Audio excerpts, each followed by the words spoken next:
Ano ba ito? Kaya natin ito.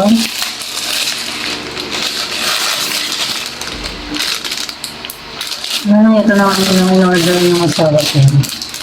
Ito naman yung yung nilalagay sa charger para hindi kagad masira yung wire. So, pang-protect siya. Ibang isa na nangyayari sa charger natin pag matagal na. Napuputol yung pinaka-dulo. So, ito siya. Ayan. So, mamaya kakabit. Gagawa ko ng separate video para dito. So, ito na nga mga friendship. So, yung nakita niyo yung wire na parang parang ang tawag dito, yung parang siyang spring. Ibabalot nyo lang siya dito sa pinaka wire ng inyong charger. Ayan, para maprotektahan siya.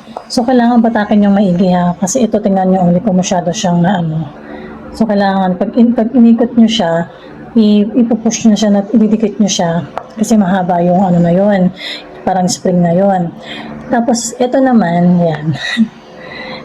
Actually, hindi siya masyadong fit kasi medyo malaki yung ko. Yung pinakasaksakan. Ang tawag dyan, basta yan na yan. Tapos, ito naman, ayan. So, may makikita kayong ganito. So, dyan nyo siya i-attach. Tatali nyo siya. Tapos, isusuksok na lang siya dito sa pinakasaksakan. Pinaka dyan.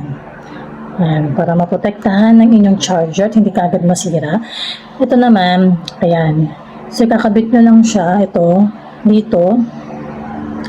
Para hindi kaagad maputol yung pinaka-wire dyan. Kasi diba yun ang problem natin kapag yung lagi nating ginagamit yung charger tapos iniikot natin. So, ang nangyayari, napuputol yun dito. Dyan. So, ito naman, may rubber siya para maprotektahan. Hindi mo kaagad maputol yung wire. Meron din sa kabilang dulo. Ayan.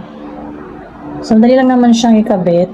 Silicone naman siya or rubber. Kaya madali lang siyang ipasok dito sa ating cord.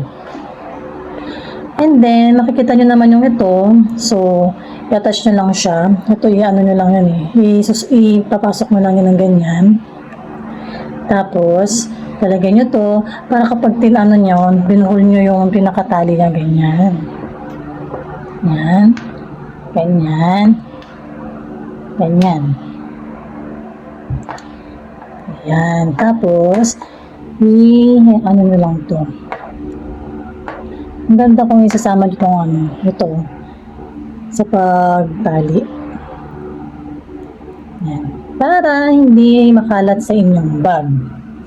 So, yan. Ilagay ko na lang yung link kung saan ko ito binili. Ilagay ko sa comment section.